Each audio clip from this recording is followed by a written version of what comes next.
Bagaimanakah jika dua anak perempuan dari anggota DEA disekap di rumah mereka sendiri?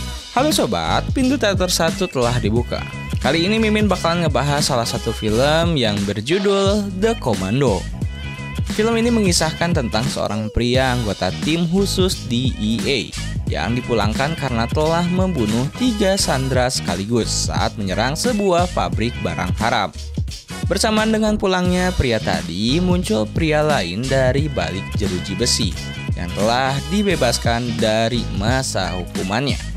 Lantas mantan napi tersebut memiliki sebuah harta karun di suatu rumah yang sekarang telah dimiliki oleh anggota DEA tadi. Awalnya mantan napi memang tak ingin membuat keributan, tapi di tengah cerita adik mantan napi harus tewas ketika sedang mau mengambil harta karun kakaknya itu. Karena hal tersebutlah mantan napi menyekap anak-anak dari anggota DEA. Hingga anggota DEA pun berniat untuk membantai semua anak buah dari mantan napi itu. Penasaran bagaimana kelanjutan ceritanya? Tanpa menunggu banyak lama, mari kita mulai intronya.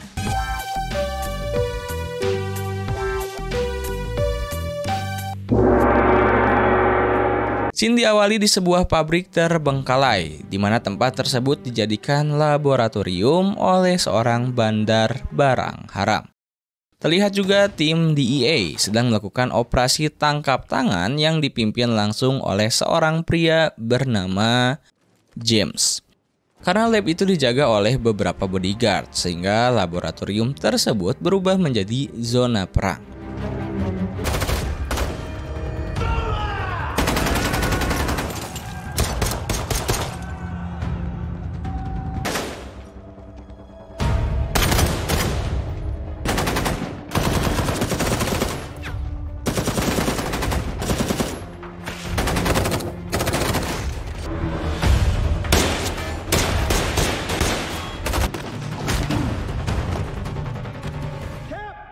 Tapi di saat penyerangan tadi sedang berlangsung, tiba-tiba seorang anak buah James menemukan beberapa mayat di sebuah ruangan.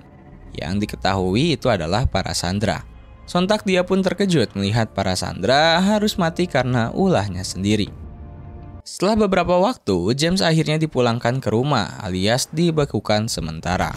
Sedangkan di rumah, James juga memiliki sebuah keluarga yang nampak harmonis dengan dikaruniai 2 anak wanita yang sudah remaja. Setibanya di rumah, James lantas disambut hangat oleh keluarganya. Sementara itu, di sebuah lapas tingkat 1, terlihat seorang napi yang bernama Johnny akan segera keluar dari penjara. Namun tiba-tiba Johnny diserang dari belakang oleh beberapa napi karena masih memiliki dendam.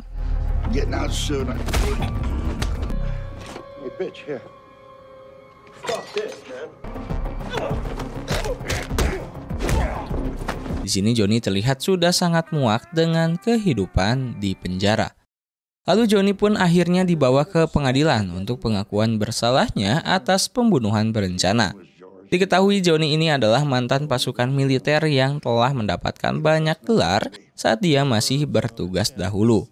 Berpindah pada James dan keluarga yang sedang makan malam. Tiba-tiba James melantur dan teringat akan kasus pembantaiannya terhadap para sandera. Di sini kita bisa tahu kalau James sudah terkena traumatik pasca kejadian di awal film. Namun anak-anaknya yang merasa kasihan pada James memberikan sebuah tiket liburan untuk James dan istrinya. James pun menerima hal itu dengan senang. Sedangkan Johnny sendiri sekarang telah dijemput oleh 2 orang saudaranya. Lalu di tengah jalan, Johnny mengatakan jika dia pernah menyimpan banyak uang hasil rampokan dulu di rumah lamanya. Yang tentunya saja sekarang telah dibeli oleh keluarga James. Lantas Johnny berniat untuk mengambil kembali uang-uangnya di rumah James tanpa harus ketahuan oleh keluarga James. Tapi sementara di rumah James, kita diperlihatkan di mana salah satu anak James yang bernama Jennifer telah menemukan satu tas yang berisi penuh dengan uang. Tapi Jennifer saat itu berniat untuk merahasiakan hal ini dari ibu dan bapaknya. Sedangkan Mawar atau anak James yang lain menyuruh Jennifer agar memberitahu temuan tersebut pada James. Kembali pada Johnny, pada malam hari Johnny dibawa ke salah satu bengkel yang sudah dibuat oleh saudara-saudaranya. Tak lupa sebagai pemilik uang, Johnny juga menyuruh saudara-saudaranya untuk mengambil uang-uang tersebut tanpa harus diketahui oleh keluarga James. Ketika salah satu saudara Johnny yang bernama Dom sedang mengintai dari luar rumah, James dan istri terlihat sedang bersiap-siap untuk tidur. Setelah mengetahui posisi para anggota keluarga, Dom lantas kembali ke mobil dan mulai memberi briefing kepada saudara Dom yang lain. Lalu mereka berniat untuk mengambil uang Johnny malam itu juga. Namun di saat mereka hendak masuk ke dalam rumah, tiba-tiba James tertidur sambil berjalan. Bahkan mendapat mimpi buruk yang sama ketika dia membantai para sandera. Kemudian saat James turun dari tangga, tiba-tiba ia menembakkan pistolnya tepat di depan Dom. Sontak mereka bertiga langsung kabur dari sana sambil kebingungan. Apakah James sedang tidur sambil berjalan atau James memang benar-benar melihat mereka? Lantas, Dom memutuskan untuk cabut malam itu dari kediaman James. Sementara James yang tersadar karena suara tembakan langsung didatangi oleh sang istri. Istrinya lalu menenangkan James sambil menyarankan agar James dibawa ke psikiater karena gejala trauma James sudah melebihi batas wajar. Di sisi lain, Dom dan saudara-saudaranya memutuskan untuk pergi dari sana malam itu. Pada keesokan harinya, James didatangi oleh seorang temannya yang bernama Sebastian. Di sana James langsung curhat pada Sebastian tentang traumanya tersebut. Dan Sebastian juga sepakat jika James memang harus ngobrol dengan psikiater. Sehingga di lain kesempatan James terlihat sedang berkonsultasi dengan psikiater, yang dimana dokter menyarankan beberapa hal yang harus James lakukan, seperti memfokuskan panca indera dan berusaha agar tetap tak memikirkan kejadian sebelumnya. Tapi di sisi lain terlihat juga saudara Johnny yang lain bernama Ray sedang mencari informasi siapa James sebenarnya. Setelah mengetahui latar belakang James, lantas Ray menelpon Johnny. Scene kemudian berpindah di mana seorang sheriff korup sedang berada di kantornya. Namun karena mendapatkan sebuah telepon, dia pun segera pergi. Dan ternyata sheriff korup ini telah dipanggil oleh Johnny. Johnny lalu meminta bantuan sheriff untuk mengeluarkan James dan keluarga. Sementara dari rumah mereka diberitahukan juga jika Johnny sebetulnya tak berniat untuk membuat keributan nantinya. Johnny ingin uang itu diambil dengan cara bersih dan tak menimbulkan kegaduhan. Sheriff pun sepakat karena akan diberikan komisi yang sangat fantastis. Sementara itu James masih melakukan terapi bersama psikiater lewat Zoom meeting. Bahkan James juga disuruh untuk pergi liburan bersama istrinya. Tapi tak lama setelah itu James tiba-tiba didatangi oleh seorang polisi di rumahnya. Dia lantas dibawa ke kantor sheriff korup tadi. Lalu, sheriff memberikan sebuah surat perintah untuk membuat James pindah sementara dari rumahnya. Namun usaha sheriff nampaknya berhasil James gagalkan. Tentu saja, anggota DEA itu tak mudah untuk dibohongi. Sheriff ketahuan jika surat tersebut ternyata tak didatangkan oleh hakim wilayah mereka, sehingga aksi sheriff harus gagal. Scene berlanjut di mana Dom dan Ray melihat James bersama istri sedang hendak pergi berlibur. Itu menandakan jika mereka telah mendapatkan kesempatan yang bagus untuk mengambil uang-uang Johnny. Pada malam harinya, Dom, Ray, dan satu orang lagi tengah bersiap untuk melakukan perintah Johnny. Namun di dalam rumah, Jennifer juga terlihat sedang merapihkan rumah karena dia telah mengundang teman-temannya untuk berpesta. Tak lama dari situ, teman-teman Jennifer pun datang sambil memakai barang haram di mobil mereka. Setelah mulai terasa tinggi, mereka langsung masuk ke dalam rumah. Tapi di sisi lain, Mawar nampaknya tak suka dengan perbuatan Jennifer tersebut. Lantas, Mawar tak ingin ikut campur jika seisi rumah tiba-tiba harus berantakan dan dimarahi oleh orang tua mereka. Sedangkan James dan istri yang tengah dalam perjalanan tiba-tiba harus menepi, karena James mulai dihantui lagi oleh masa lalunya itu. Namun berbeda dengan Mawar yang saat itu sedang dalam kondisi kesal karena rumah semakin berisik, tiba-tiba harus menjatuhkan lampu tidurnya. Lantas ketika hendak membereskannya, Mawar tak sengaja menemukan lagi beberapa uang gepokan di sebuah kotak bersama dengan foto wanita beserta cincin kawin yang entah milik siapa. Sehingga Mawar memutuskan untuk membrowsing di internet siapa pemilik rumah sebelumnya. Dia pun kaget ketika tahu jika ternyata pemilik rumah sebelumnya adalah Johnny, sang pembunuh. Lalu Mawar pun memutuskan untuk mengabari Sebastian. Kemudian setelah beberapa waktu menunggu, akhirnya Sebastian datang ke rumah. Tak pakai lama, Mawar langsung menunjukkan kotak tersebut yang disembunyikannya di CPU komputer. Untungnya Sebastian tak seperti lelaki kebanyakan. Dia justru menyuruh Mawar untuk menyembunyikan kotak itu di tempat yang aman. Sementara di luar rumah, Dom saat itu mulai bosan dan butuh adrenalin tambahan. Sehingga dia meminum beberapa pil adrenalin yang membuat pemakainya akan segera menggila. Tapi berbeda dengan Mawar dan Sebastian, mereka justru merasa harus segera menelpon James untuk pulang. Apalagi Mawar tahu jika Johnny baru dibebaskan dari penjara. Sontak Mawar pun menelpon sang ayah, tapi sayang James sepertinya sedang berada di luar jaringan. Benar saja, ancaman akan segera datang ketika Ray dan yang lainnya mulai beranjak dari mobil mereka. Pertama, Dom mendengar sebuah pergerakan dari mobil teman Jennifer. Lantas mereka menyergapnya dan Dom langsung menembak seorang wanita yang tak tahu apa-apa itu. Kedua, Dom juga menembak mati teman Jennifer yang lain ketika sedang buang air kecil. Hingga air mancur pun harus membasahi baju Dom.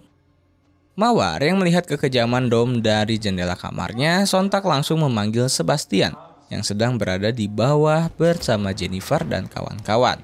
Namun sayang, Dom lagi-lagi berulah. Dia langsung membuat Sebastian kikuk tak berdaya, tapi Mawar yang berada di lantai atas langsung berinisiatif untuk masuk ke kamarnya. Sial, dia lupa mengunci pintu. Lalu Mawar bersembunyi di bawah kasurnya. Di situ Mawar terus mencoba untuk menelpon James, tapi sayang seribu sayang James ternyata tak mendapatkan sinyal saat di perjalanan. Sehingga James menutup telepon dari Mawar. Ketika sedang menelpon sang ibu, Mawar yang sudah benar-benar panik tiba-tiba dikejutkan lagi dengan masuknya Dom ke dalam kamarnya. Seperti di film horor, Mawar tiba-tiba ditarik dari bawah kasurnya. Dan Dom pun seperti kesetanan pada Mawar. Di sisi lain, James dan istri sekarang telah mendapatkan sinyal. Lantas, James mendapatkan pesan dari Mawar yang membuat James serta istri langsung putar balik kembali ke rumah. Sedangkan di rumah James, Ray dan yang lainnya mulai membongkar satu persatu harta karun Johnny yang tertinggal. Namun, ketika dihitung-hitung mereka ternyata kekurangan $100.000 beserta dengan cincin kawin Johnny. Sehingga mereka memutuskan untuk mencarinya lagi. Sementara Ray telah berhasil menemukan $100.000-nya. Sebastian di dapur juga berhasil membuat satu penjahat meninggal dengan cara yang mengenaskan. Ketika mengetahui saudaranya telah mati, Ray lantas menelpon Johnny yang berada di markas dan memberitahu kejadian tadi. Sontak Johnny langsung bergerak menuju sebuah markas anak motor yang sedang beradu tinju.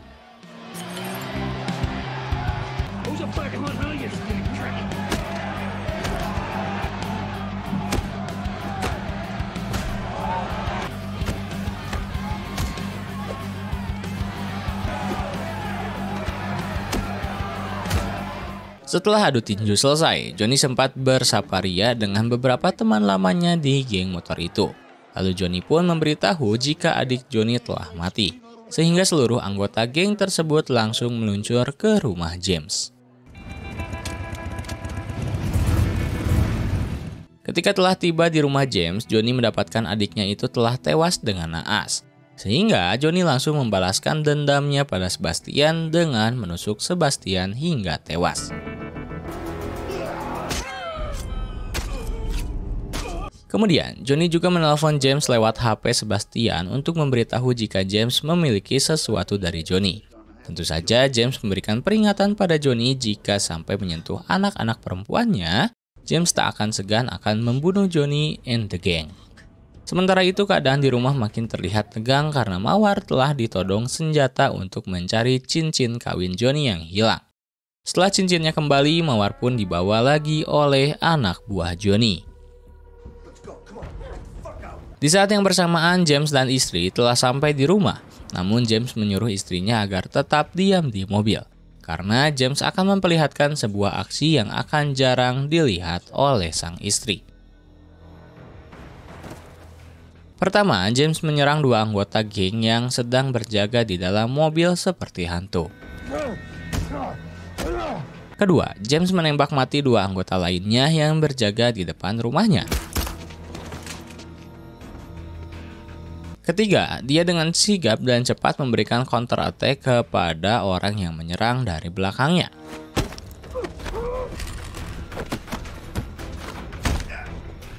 Sementara di dalam, Dom terlihat berniat untuk memeriksa keadaan di luar, dan Dom mendapatkan jika para anggota geng telah mati. Sontak dia pun lari untuk memberitahukannya pada Johnny. Sedangkan James sendiri telah bertemu dengan Jennifer, lalu menyuruhnya agar segera masuk ke mobil karena sang ibu telah menunggu Jennifer. Kemudian ketika James hendak melangkahkan kaki, tiba-tiba James melihat sebuah bayangan orang. Sontak Ray dan James pun berkelahi hingga Ray mati di tangan James. Lanjut, James yang telah kepala ngamuk lantas menghabisi semua musuh-musuhnya yang telah nyelonong masuk ke rumah James.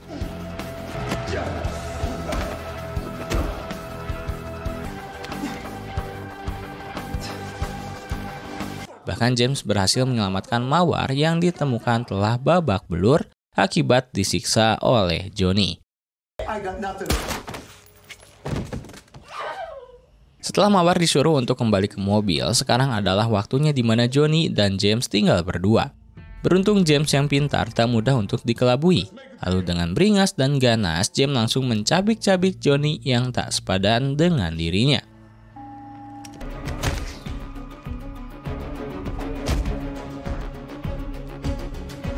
Namun sesaat ketika hendak menyudahi hidup Johnny, tiba-tiba Sheriff datang dan menodongkan pistolnya. Di situ Johnny dengan pede menyuruh Sheriff agar segera membunuh James. Tapi James tak ingin kalah. Dia mempengaruhi Sheriff untuk segera membunuh Johnny. Pasalnya Sheriff ditawari akan mendapatkan uang Johnny yang nantinya dibagi dua dengan James. Setelah membunuh Johnny, tiba-tiba istri James datang tepat di belakang Sheriff. Tak pakai lama, Sheriff pun terbunuh juga malam itu oleh istri James. Akhir cerita, setelah semua kengerian itu terjadi, polisi pun berdatangan di rumah James untuk mengevakuasi mayat-mayat yang ada di sana. Tamat.